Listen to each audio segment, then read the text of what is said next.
கேரளாவை சேர்ந்த தாத்தா ஜூ என்பவர் தனது பேரனின் உயிரை காப்பாற்ற எடுத்த நெகிழ்ச்சியான முடிவு பலரையும் வியப்படைய செய்திருக்கிறது. சமூக வலைதளங்களில் பலரையும் நெகிழ வைத்து பெரும் விவாத பொருளாக மாறியுள்ளது. அவரது அன்பு பேரனுக்கு ஸ்பைனல் மஸ்குலர் அட்ரோஃபி எனப்படும் தசைநார் சிதைவு என்று மிகவும் அரிய வகை மரபணு நோயால் பாதிக்கப்பட்டு அவதிப்பட்டு வருகிறான். அவனது மருத்துவ செலவுகள் விண்ணை தொடும் அளவுக்கு இருந்ததால் அந்த பணத்தை திரட்டுவதற்காக இந்த தாத்தா தனது சொந்த வீட்டை விற்றும் பலரிடம் கைமாற்றாகவும் கடன்கள் வாங்கியும் போராடி பார்த்துள்ளார்.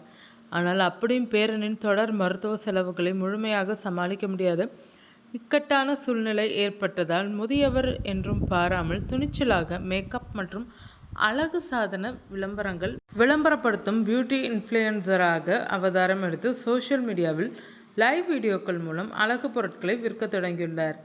தன் பேரனின் பாசத்திற்காக இந்த வயதிலும் அவர் நடத்தி வரும் அசாத்தியமான போராட்டத்தை கண்டு உருகிப்போன உலகெங்கிலும் உள்ள இணையவாசிகள் அவருக்கு ஆதரவளிக்கும் வகையில் அவரிடமிருந்து போட்டி போட்டுக்கொண்டு அழகு பொருட்களை வாரி வழங்கி வாங்கி வரும் இந்த நெகிழ்ச்சியான மனிதநேய சம்பவம் இந்த 2026ஆம் ஆண்டின் இணையதள பக்கங்களில் வைரலாகி வருகிறது.